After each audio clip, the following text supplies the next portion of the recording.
Hello, আসসালামু আলাইকুম। Welcome back to my another new video. আজ আমার সাথে আছে রাফিক, ষষ্ঠ শ্রেণী ছাত্র।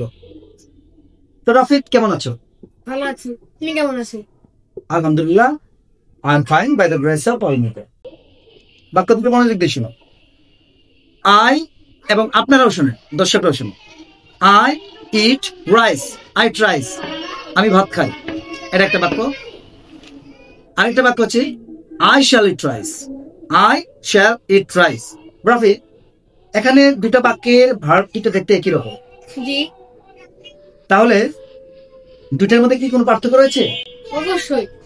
যেমন এদের দেখতে একই রকম হলেও এরা গঠনগত দিক থেকে আলাদা, ভিন্ন।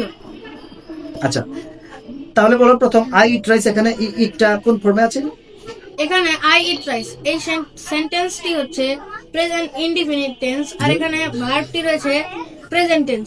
Good, present. আমরা জানি প্রেজেন্ট ইনডিফিনিট টেন্সের ভার্ব প্রেজেন্ট টেন্স। আচ্ছা, তারপর আই শ্যাল ইট রাইস, এখানে শ্যাল হচ্ছে মডেল ভার্ব, আর আমরা জানি মডেল ভার্বের পরে অবশ্যই বেস ফর্ম বসে, তাই এটা ব্যস্ত। জি। তো আপনারা এখান থেকে শিখতে পারেন যে ভার্ব দুটোর চেহারা এক হলেও তাদের গঠনগত ভিন্নতা রয়েছে। Don't forget to like, comment, share and subscribe. Thank you very much.